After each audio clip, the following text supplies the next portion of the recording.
when she was talking about that, we started this series with myths, legends, and told tales. That was great. Thank you once again. I also want to thank you. This has turned out to be quite a delight to get back into the talks again and to find so many people who are interested.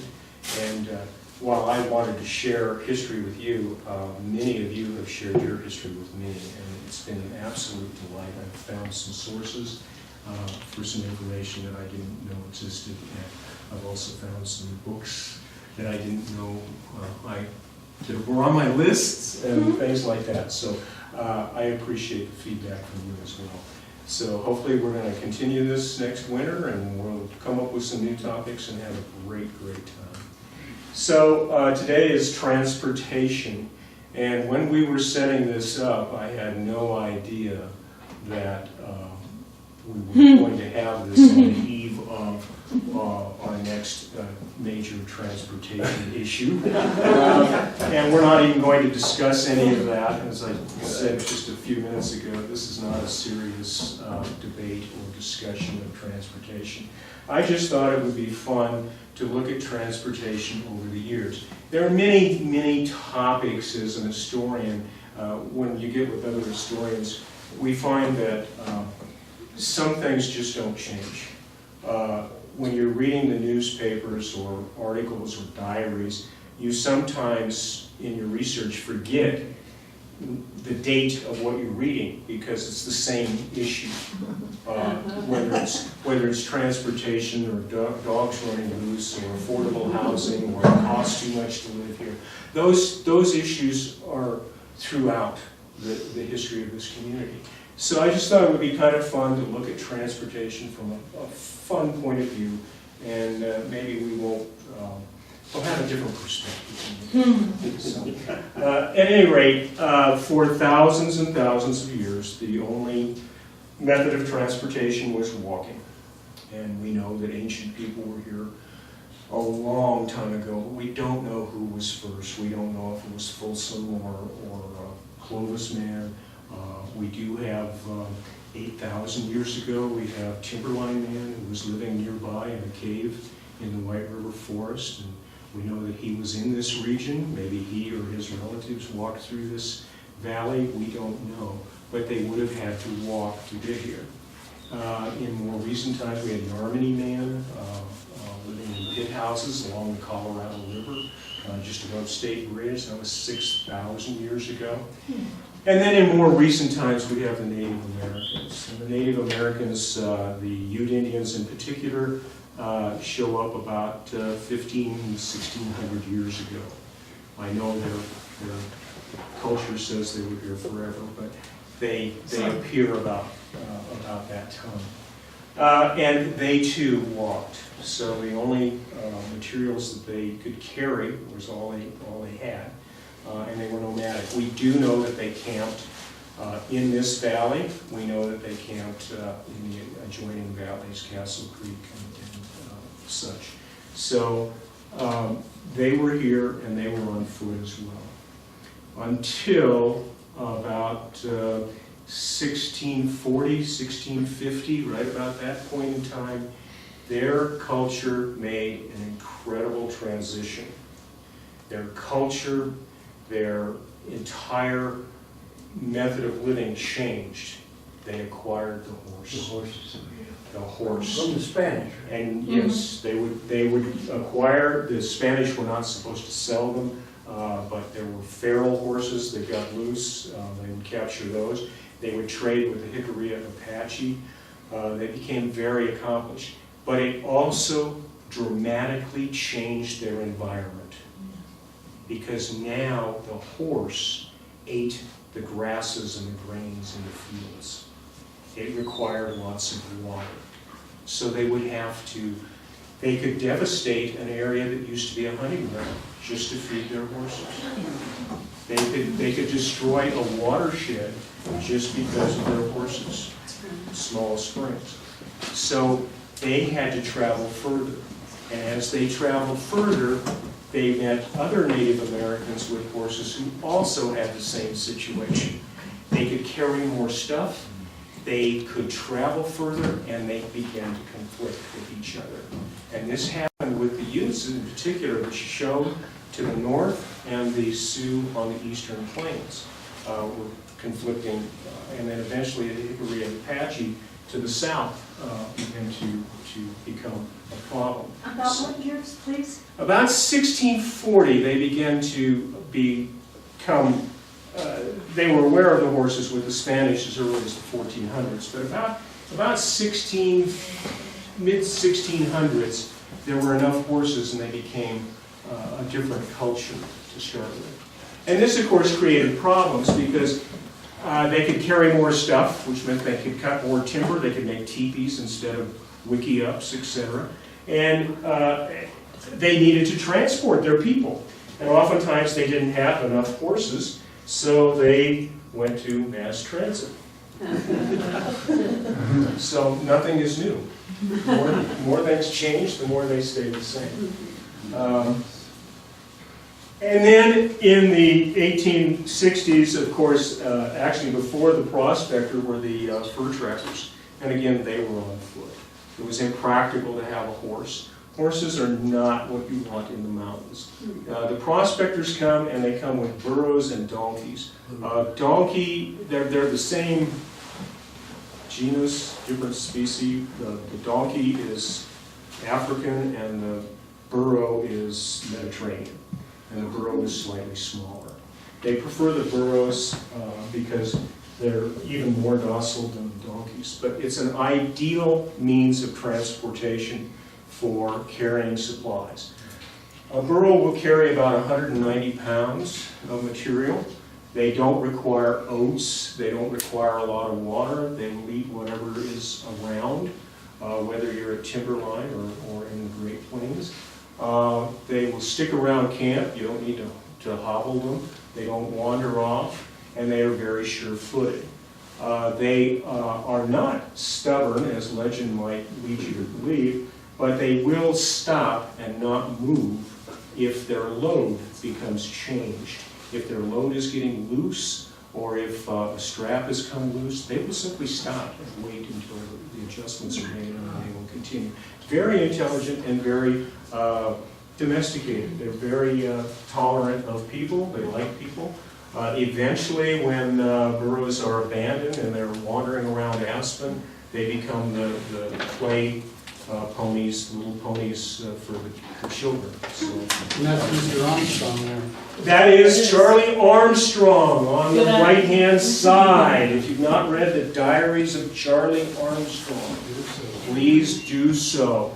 Charlie came here in 1880. He walked over from Leadville. He was trained as a surveyor. He came as a very young man, and he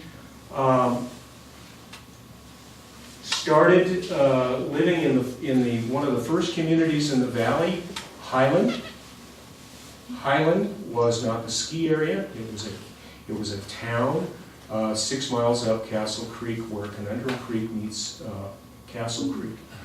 He surveyed the town site, and he lived just a short distance upstream from that, and he kept a daily diary.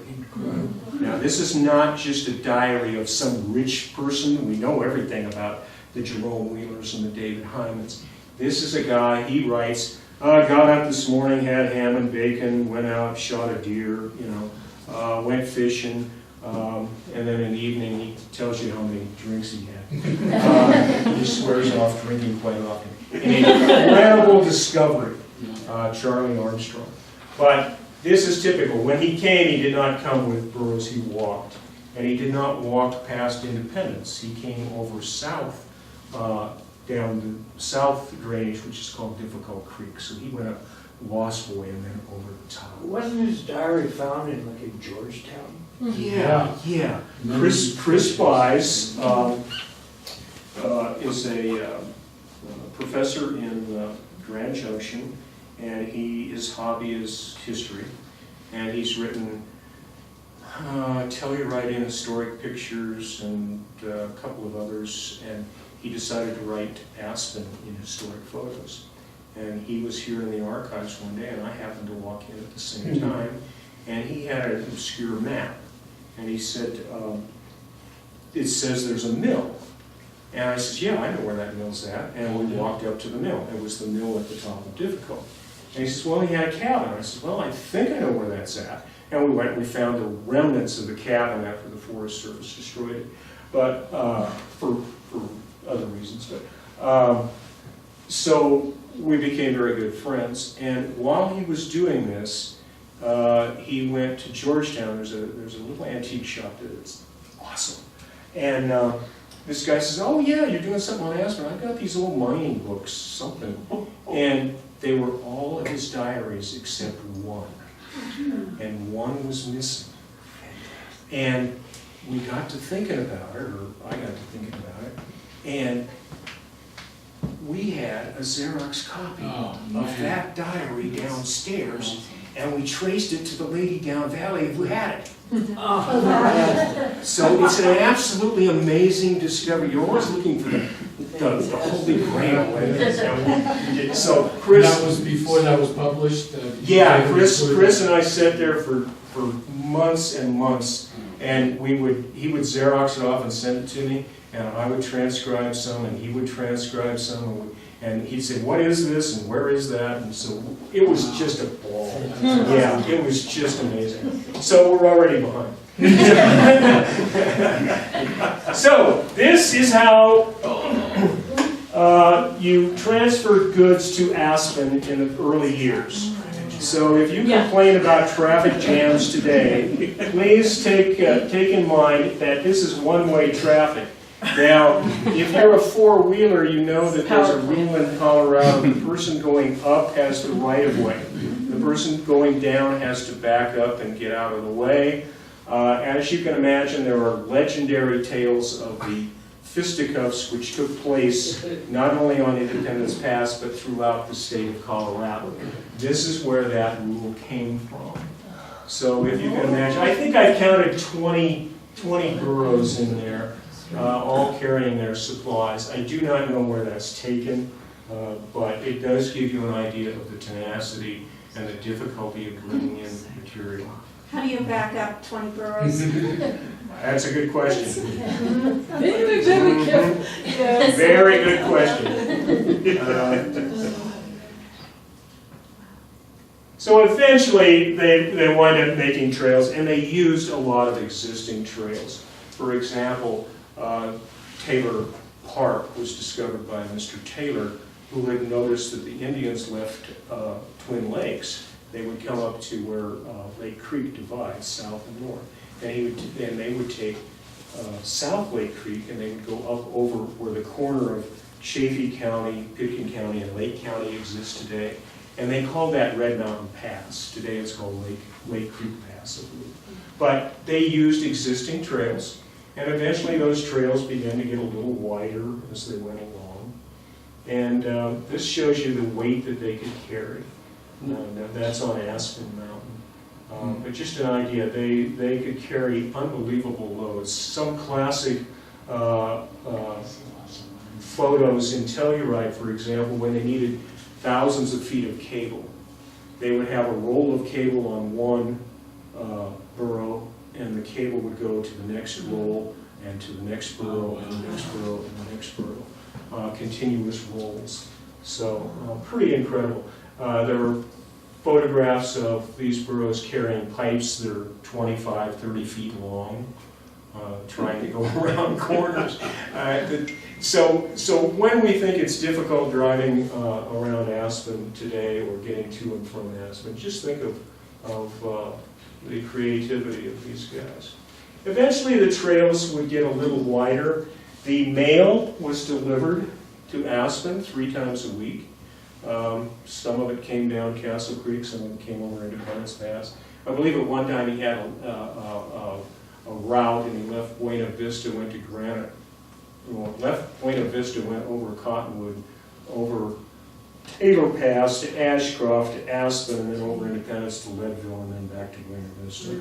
And they were doing this 3 times a week. One mailman was killed in that. And the skis that he has on, those were called Norwegian Snowshoes. And so if you hear about coming across on Norwegian snowshoes, they're actually what we would call cross-country skis. They generally were 10, 12 feet long, and they sometimes had a stick to steer with. It looked like a hockey stick, and they would aim themselves down valley. In one particular instance, in 1899, I believe it was, there was a terrible blizzard, and the residents in Independence were so snowed in they ran out of supplies. So they strapped on their snowshoes and they skied to Aspen. And they were thereafter referred to as the Hunter Creek Ski Club. Now, why the Hunter Creek Ski Club, I don't know. But remember, Independence Pass was originally called Hunter's Pass.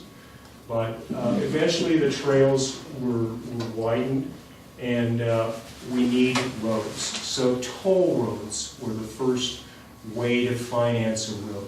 So Gillespie built the toll road over Taylor Pass. B. Clark Wheeler, no, other way around. No, B. Clark Wheeler then helped finance Independence Pass. So we have trails. And eventually it became wide enough, and horses became practical by then. Does that look familiar? Yes. That's Independence. That's Independence, yeah. That's the arrows, yeah. So here are the ways that the trails were. We needed roads, we needed stagecoaches. So they traveled Buena Vista over Cottonwood Pass, which was an old government road to the Indian reservation to Los Pinos. And then they went up Taylor Pass to Ashcroft and in. The other route to the south was from Crested Butte over Pearl Pass, which seemed at the time to be the most logical because Crested Butte had a railroad in 1881. They had a railroad not because they had gold or silver, they had coal. And the railroads needed the coal. So they built a spur off the main line and headed to Crested Butte. So Crested Butte was a coal mining town. So you had that. You have Independence Pass from Leadville, past Twin Lakes, over the pass and back down. Pretty much the same as today. And then an unknown, or a route that doesn't get a lot of attention, is some of the earliest heavy equipment came down the Colorado River to what is today Glenwood, and then up that way, because that's a much more gentle way to bring heavy equipment. So much of the early equipment came in that way. These are stagecoach routes. We had the Sanderson stage, the Barlow stage. One of the famous stages was the Carson stage line, and it was operated by Kit Carson. Now, at some points in time, I've read articles about how the famous Kit Carson built the stage line. Well, the famous Kit Carson had been dead for 20 years before this stage line was written. So there was a man by the name of Carson, and he self-appointed himself the nickname Kit Carson. Great publicity, even back then. So the stagecoaches, once the stagecoaches came and wagons came, then of course, you could get here, but it still wasn't easy. When the stagecoaches first started running, there was as much as a 6-month waiting list. They could put 16 people on one of these. I've read reports as high as 16 people. Now you can fit maybe 8 uncomfortably inside. So figure out how you get everybody on there. But it was in high demand. There weren't enough scheduled stagecoaches to get everybody here that wanted to get here. So that became a very serious problem. In the wintertime, they ran the stagecoaches over Independence Pass. They would run them as far as they could, and then at the station where they couldn't go any further, they would lock these together and put skids on them and pull them across on skids. And we don't have a photograph of that, but it's verified. So imagine that. They actually had men on the pass shoveling snow. You can imagine coming over. You think it's hard on 82 and in a bad blizzard? Try taking a stagecoach over Independence Pass in the middle of the wintertime. So just think of how difficult that must have been. I think that's Twin Lakes there. Yes, that is Twin Lakes. That's the building in Twin Lakes. Yes. This is out of a Griswold article in the Colorado magazine. Freight wagons. Freight wagons are very important as well. So once we get the freight wagons here, we can start moving material. The first wagons that came here, a lot of you probably have heard the story of D.R.C. Brown. He did not bring the first wagon to town. The first wagon to town, freight wagon, was brought by a Mr. Gerard, and it took him 6 weeks to get it here because he did not bring it over an existing road at the time. He took it apart on the other side of the pass and he brought it over piece by piece. And once he got it here, having the first wagon in town, people wanted to use his wagon to haul materials back and forth around town and up to the mines on the mountain. He could rent out his wagon for $3 to $5 a day. So he made quite a bit of money. Eventually, a Mr. Elrod brought a wagon load of material over Taylor Pass. And he's the first one that brought in a wagon into the valley. He was followed a few days later by Mr. The sawmill guy. Lost his name. He was a deputy sheriff and he had a sawmill. He brought 2 wagons and he followed Mr. Elrod, Andy McFarland. Andy McFarland. And Andy McFarland brought the next 2 wagons. And one had his sawmill and one had the steam boiler. And so he brought the first lumber mill into the valley. And he came across, and then D.R.C. Brown, Grandpappy Killenhoven, and the ladies came with 2 wagon loads. They left Twin Lakes. They were on their way to Arizona probably, but they met Mr. Blodgett at Twin Lakes, and his pockets were full of rocks. And he said, "This is the next place. You got to go there. You got to go to Aspen. Look what's happening." And sure enough, they decided to go. So they went down to Buena Vista, went over Cottonwood Pass, and they supposedly were following Andy McFarland. According to the diaries, it looks like they got to the top of the pass and they lost Andy's trail somehow. I'm not sure how. They got into the bog up there on the top and they got lost. And their tale is quite infamous in Aspen lore. They actually got to the edge of a precipice and they took their wagons apart, unloaded their wagons, took it down, and they loaded their wagons piece by piece down to the bottom and then put them back together and came in. So that's the great story, but they were not the first wagons to arrive. So once wagons are able to travel, again, the rule applies. He was going up as the right-of-way. There are some passing spots, the same ones we use today probably. So now, after we have roads, it's still expensive to haul ore and supplies to and from the main distribution points, Leadville, Buena Vista, and Granite. So we need stage routes. We've got those. Now we need railroads. And we get 2 railroads that decide to come to Aspen after the Apex sideline is settled, as some of you remember. And 2 railroads vie for Aspen. The Denver and Rio Grande leaves Denver, goes down to Pueblo, comes up to Buena Vista, goes to Leadville, and they take a much gentler route. This is that old stage route. They go Tennessee Pass to what is today Minturn, down to what is today Glenwood Springs, and today Basalt, and they come up basically, well, what the Rio Grande Trail is today that you walk on. And they are a narrow gauge. So their rails are 3 feet apart. And as a result, they have smaller equipment, lighter equipment, and they can go around turns a lot easier. So they don't have to have as broad a turn.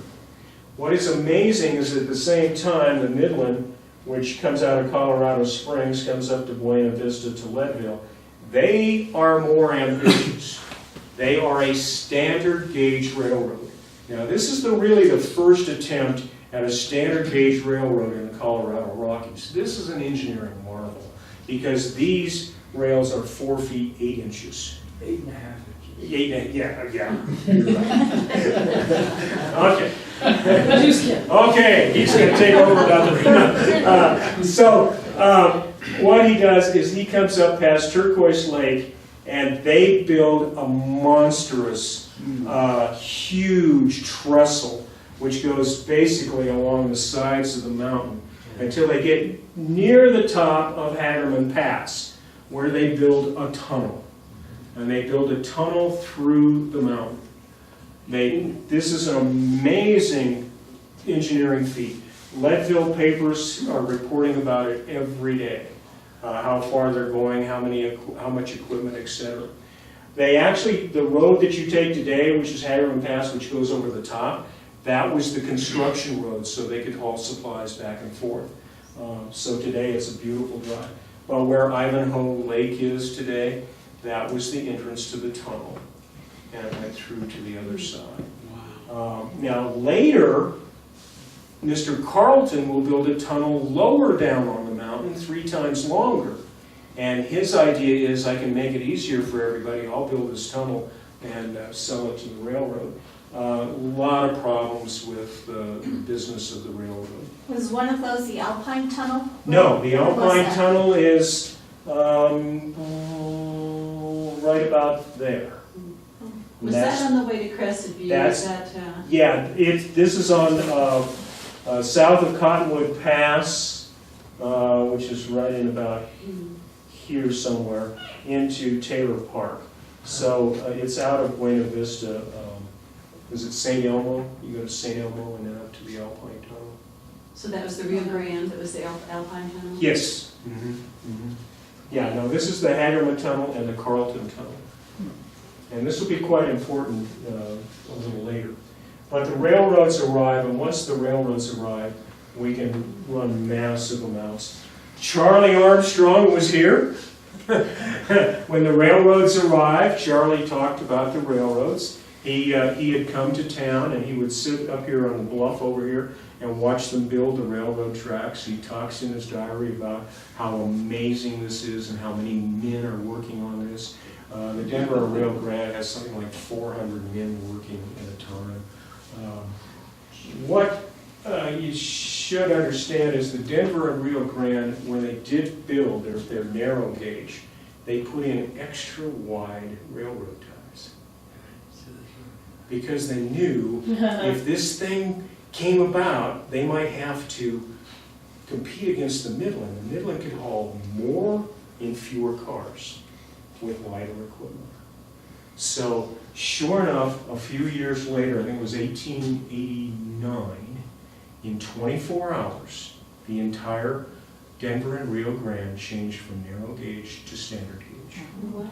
There are actually photographs in Colorado Springs of 3 rails. They didn't even take the middle rail, the little rail out. They just added one more. Yeah, they just added one more. So a pretty amazing project. This bridge may be familiar. This was the Highway 82 bridge until about 10 years ago when the new bridge was built. This is an iron bridge. And when this was completed, it was the highest structure steel bridge in Colorado. This is the Midland Railroad, and it came right across the face of Aspen Mountain, right past the Holden Roll. And it was actually at the edge of town before the Denver and Rio Grande, but the steel had not arrived, and it was about 60 days late. And I believe they put this together in 3 or 4 weeks. The state highway bridge took how many years? 3 years. 3 years? Was it only 3 years? Okay. You can walk on this bridge today. It's a pedestrian bridge. Pretty incredible. This is down by, yeah, down around the corner, down by Slaughterhouse Bridge. And there's a flume here that went to a mill for the Molly Gibson. And today, if you take on the trail, you'll see the little black on the rock. It's still there from the train. So pretty ambitious and pretty important. And the railroad station, the Midland Railroad Station, which is about where the gondola sits today, on Grant Avenue. And it was a pretty, as you can see, it was a pretty important asset. 10 freight trains a day, a couple of passenger trains a day. And one of the things you should be aware of, just because this was a train does not mean you got here fast. A train in those days was lucky if it went about 20 miles an hour. A lot of times it went much slower than that, considering the inclines that we had to deal with. So it took over 12 hours to get here from Leadville originally, on the Midland. But that was still a comfortable journey, rather than sitting on the top of a stagecoach or walking or being chased by some birds. So it wasn't easy. This is Shale Bluffs on the Midland. It was not easy at all. This is a relatively conservative photo. Hagerman Pass, the snow is twice the height of the engine, and they had hundreds of men to try to keep this open. This became very, very difficult for the Midland Railroad, and one of the reasons the Midland Railroad failed was World War I. In World War I, the federal government mandated contracts took over the railroads. The Denver and Rio Grande got to carry everything from the East Coast to the West Coast, and the Midland had the contract to carry the freight from the West to the East. They were underpowered. They had smaller engines. Even though they had the standard gauge, they had smaller engines. And they could never quite haul the freight they were obligated to haul. And the government fined them. So by the end of the war, they were in pretty bad shape. And they would disappear in 1922. And of course, there are other hazards that might happen. This is in town. This is downtown, behind the courthouse. There was a big turn bridge down in that direction, just upstream from the courthouse, about where the Eagles Club is. And this was a popular bridge for the kids to take a shortcut to get over to the other side of town. But it gives you an idea that just because it seems to be the ideal transportation solution, it does have its own problems. Train engines, this is on the down valley. Actually, this is down by Glenwood. The engine would be saved. That's always important. If you're on, if you take the road to Hagerman Pass, just above Hell's Gate, if you're familiar with that, if you look down from Hell's Gate, you'll see the coal car. Remnants of that are still mangled at the bottom of that cliff. Aspen was innovative in transportation, mass transportation. In the 1890s, we had trolley cars. Now, some of them were pulled by horses, and some of them were electrified. And we had 3 routes. One came out to the suburbs in West End. And they went down Mill Street and down Cooper Street, Cooper Avenue. So, very innovative. It was a nickel. And in the wintertime, they had a lot of trouble. It would fall off the tracks too often. And people would rather ride their horse or their bicycle. So, now, we also had another form of transportation in those days, and that is we hauled ore. So we had a tramway. So today we haul the valuable cargo up. 100 years ago, we hauled the valuable cargo down.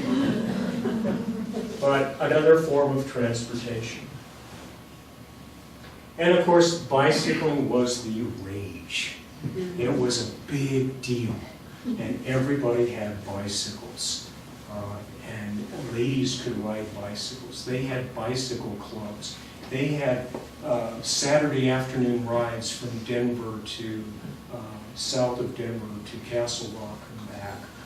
People would ride miles and miles. And we were just discussing, I forgot to put it in here, Later on, around the turn of the century, right after the turn of the century, Glenwood had a fall festival, sports festival, and they had baseball games and that sort of thing. And a train would come from Leadville with a couple of cars of fans, and it would go to Basalt. A train would come from Aspen to Basalt, and a train would come from Glenwood to Basalt. And it was full of fans. And everybody would get out on their bicycles, and they would race from Basalt to Glenwood along the side of the railroad track.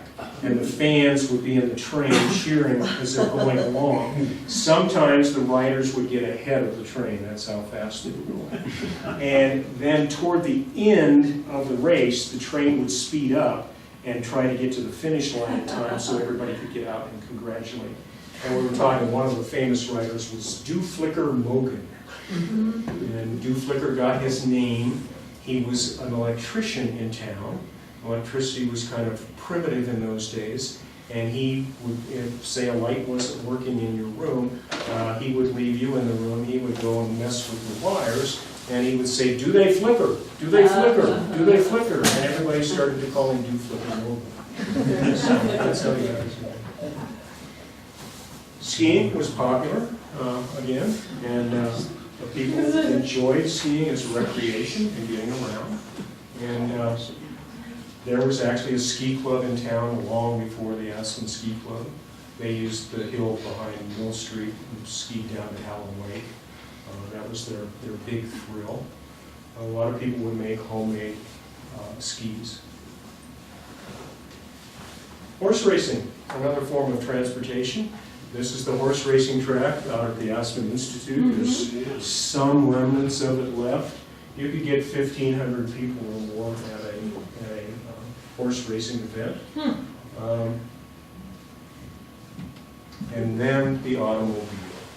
When the automobile came here, one of these gentlemen, driver, is Ted Cooper, if you know the Coopers. Ted brought an automobile to town. It wasn't the first one, but he brought his automobile, and he brought it over Independence Pass, a road that had been long abandoned after the railroads came. It was in quite a bit of disuse, and it took him quite an event. If you want a real interesting, thrilling story, get the old Aspen Times out and read his letters to the editor, where they're at, how many flat tires they've had, how they had to push, etc. One of my favorite stories is Hildur Anderson. If you remember old Hildur Anderson, I asked her, "When do you remember your first car?" And she says, "Oh, we drove it over Independence Pass, but we had to go backwards." And I asked her why she had to go backwards. And she said, "Well, because it was a Model T, and the gas tank was back here. And they didn't have gas pumps. So if you were going up a hill like this, you didn't get any gas to the engine. But if you went backwards, the gas went down to the engine." That's hilarious. So that was her first. I remember she told me that story with fond relish. She remembered going backwards on Independence Pass. Not unusual. A lot of the railroad beds, abandoned railroad beds, were used as railroads originally. Of course, the first fatal accident was soon to follow. The first fatal accident was on Maroon Creek. Coming down past T-Lazy 7, some teenagers came around the corner and a young lady was killed, rolled over. And they had many, many complaints about the reckless drivers and the bad curve. On the 4th of July, I believe it was 1918 or somewhere around there, the 4th of July, the newspaper said we had a tremendous traffic jam in town. All of the people with cars brought their cars to town. There were maybe 50 or 60, and it was just a mess throughout town. And then the paper would publish the rules on which side of the street to park and how fast you were to go. And if the speed demons continue to go more than 15 miles an hour, we're going to have to do something. Just you wait and see. So the automobile begins to bring problems, and then we come to the airplane. And again, Charlie Armstrong writes in his diary, the first airplane he ever saw came down from Crested Butte, from Gunnison actually, and it was coming down Castle Creek, and it went over his cabin. And he reports about it. He says he'd read about him, seen photographs of him. He was very well read, and he said something about the terrible noise. What a racket it made as it came down the valley. And it was lost. It was headed to an air show. There were 3 bombers, and this one gentleman had gotten lost. And he found his way. He landed at the wrong place. He landed in Carbondale. But they eventually got him to the air show. But airplanes began to arrive in, I believe, 1918. It's kind of a pivotal year. So the first airplane crash happened right out here, Cemetery Lane and Highway 82, just right there in the old property. The airplane, they said it started to circle, the engine was sputtering, it caught on fire, and it crashed. The pilot walked away. So it was not technically a crash. If you can walk away from it, it's not a landing. It's a hard landing. It's a hard landing. So, but we had an airplane crash, so you can imagine the excitement of that. Well, then come the quiet years, and it's pretty quiet around town. We've got just about every kind of transportation. We've got a horse over here, we've got bicyclists over here, and we've got the newfangled car over here in front of the Journal. So, traveling in the mines. What happens if you have to go to work and you are David Brunton and you're the engineer of the Cohenhoven Tunnel, and it's 2.5 miles to the end of the tunnel? He's an inventor, he's an engineer, he's a mining engineer. He invents the Brunton Velocipede. I wish we had one of these. Wouldn't that be all? You sit on it and pedal. There's a little seat to sit on, and you would put these on the tracks, and off you would go. And these are probably the new school teachers. It was a tradition to take the new school teachers on a tour of the local mines in the fall when they arrived. But this is quite the mode of transportation, if you will. I do have the patent blueprints. I haven't convinced anybody at the mine to put one together, but I don't see Jay on those. eventually, the demand of the automobile. There is an effort to build a national highway across the United States, and Colorado is competing for that route. And the people in Leadville and the people in Aspen are very, very adamant that Independence Pass should be part of that. And they will start good roads days, and they will have good roads days, and they will go up and blast the avalanches with dynamite, take people up and shovel the snow away. And eventually they convinced the state to help them build Independence Pass. So Independence Pass then becomes a state highway, a automobile road. And this is the kind of equipment that CDOT had in those days, to give you an idea of the pass. And you can see it's a little lighter today. What year was that? In the 1920s, about 1922 or so, the Continental Highway wound up to be US 30, which is now Interstate 80. It went through Wyoming, went over Sherman Pass. It's its highest point. It's about 6,900 feet, maybe. No, it's about 8,000 feet. That's nearly 72. That was it. I-80 was the first international. Yeah, it was called the Lincoln Highway. And when you cross the summit between Laramie and Cheyenne, there's a pullout and there's this monstrous bust of Abraham Lincoln. And that's a tribute to the Lincoln Highway. And basically it paralleled the Union Pacific. In the wintertime or in the spring, this is how they opened the road. Everybody in town would go up with their shovels and play it at good road days. So they opened it as soon as they could, and you can see that Even then, they just threw everything off the side. Well, as things progressed, cars increased, and now you can see we've got a real traffic jam on Galena. You notice the building right here, the Aspen Block, is a car dealership. There's Brand's Garage is here in the corner. He would store cars. The new people who were coming to town had fancy cars, and he would park them inside the building and would leave them there and store them for you. So that was the Brand's Garage. Well, we still have visitors now, and we have people who want to come to Aspen. And at one time, we had commercial bus service to Glenwood. And this is the bus station, and it's outside of the Hotel Jerome. There's the Hotel Jerome. This is where the garden is, and then the Aspen Times building. So we started with mass transit, not something that was unusual, but became necessary. The trains eventually left town. The new one was long gone in the 1920s. In 1967, the Denver and Rio Grande pulled their tracks out for the final time. And it's cool, 1967, the supervisor of the Denver and Rio Grande to come up here and officially close the station did not come by train. He came in his brand new 1967 Ford Mustang. Is there irony there? Yeah.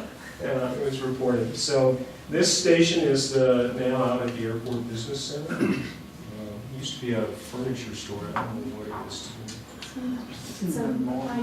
The train still came here in the 40s and 50s, and it was an attempt by the railroads and the town. They had a ski train, and the ski train would arrive here. So when the the first ski lift in Aspen was dedicated in 1949. The longest, fastest ski lift in the world. You could go from the bottom of Aspen Mountain to the top in less than an hour. And it actually was 2 lifts. It went to Midway, and you walked over and down the west. The ski train, and it was popular for a few years, but by this time, trains were the ideal travel, and people went to cars. CDOT got involved. I just put them out here because I love that photograph. CDOT was here long ago. Whoop. I don't know how that got into place. Eventually, we had enough tourists. We started the Little Percent Tour and Taxi Company. Does anybody remember the Little Percent? Yeah. Isn't that cool? I love it. So, we tried to revive the old-fashioned way.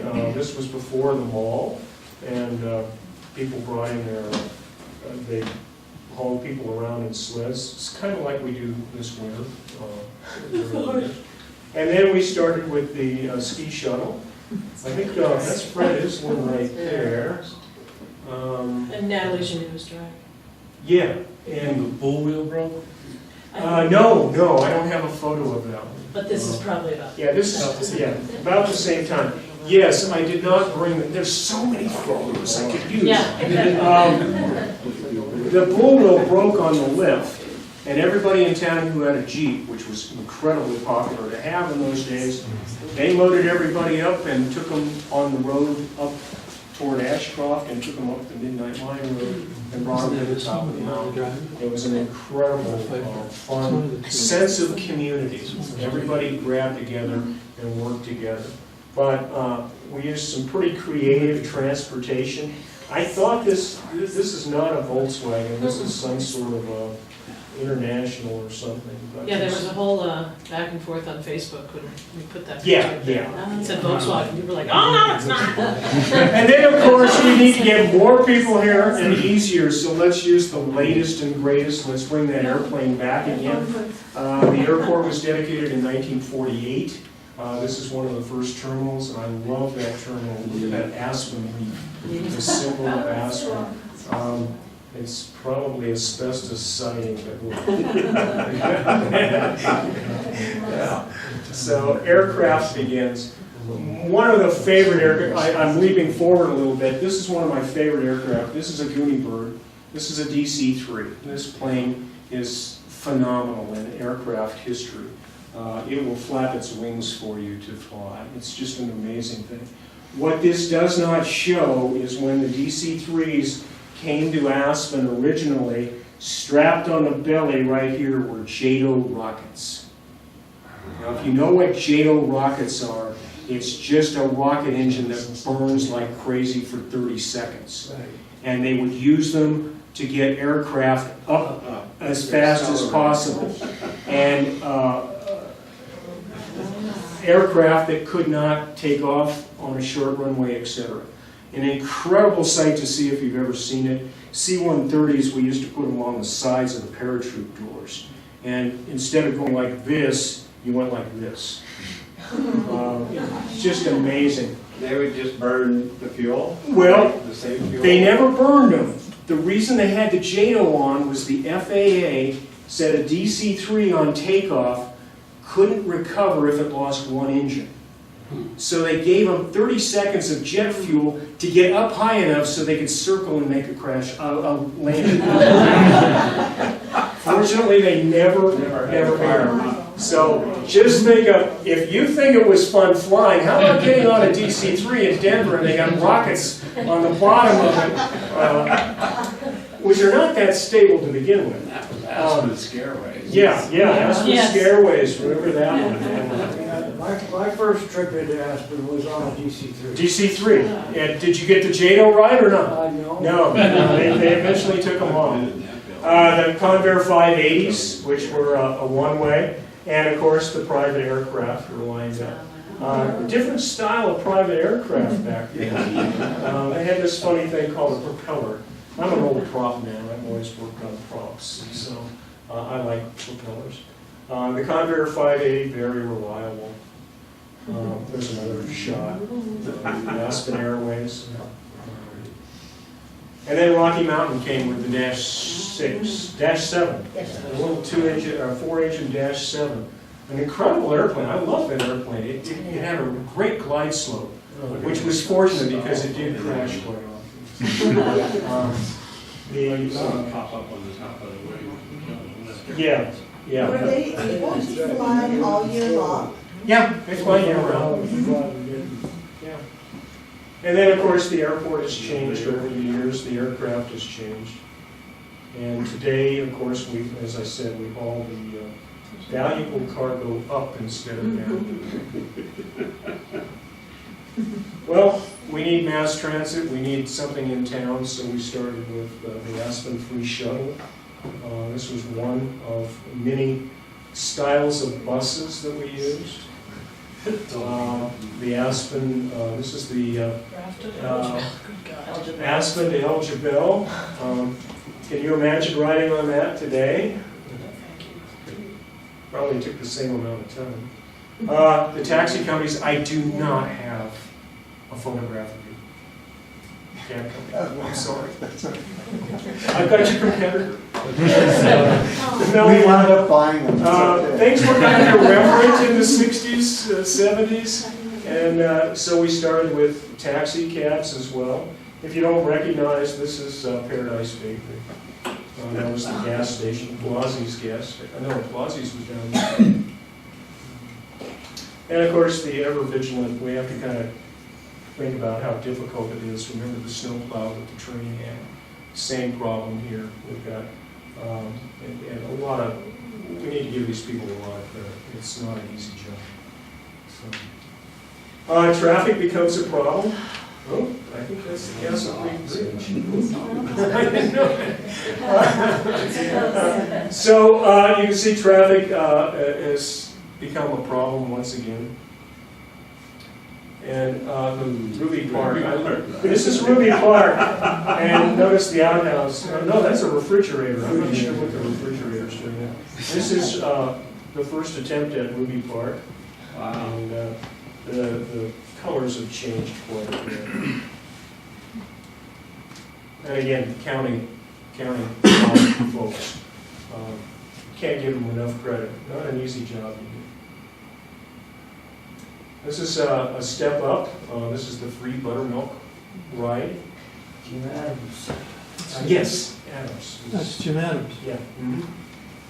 And of course, maybe today we'll find something besides autonomous vehicles. We have always been creative in Aspen, and perhaps we'll find a better solution to our driving problem. So I just thought I'd end on that.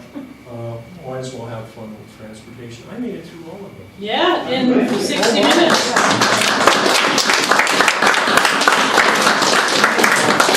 I hope you had fun. It's, as frustrating as transportation is, sometimes we just need to kind of take a step back and enjoy. And I hope you've enjoyed it.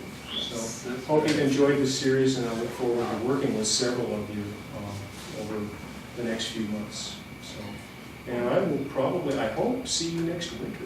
We've already got some topics. I know, right? If you have some topics that you're interested in, get a hold of Nina. She's in charge of that. Please, And we will, Tunnels? whatever topic you want, I'll find the information. Hope you enjoy it. right?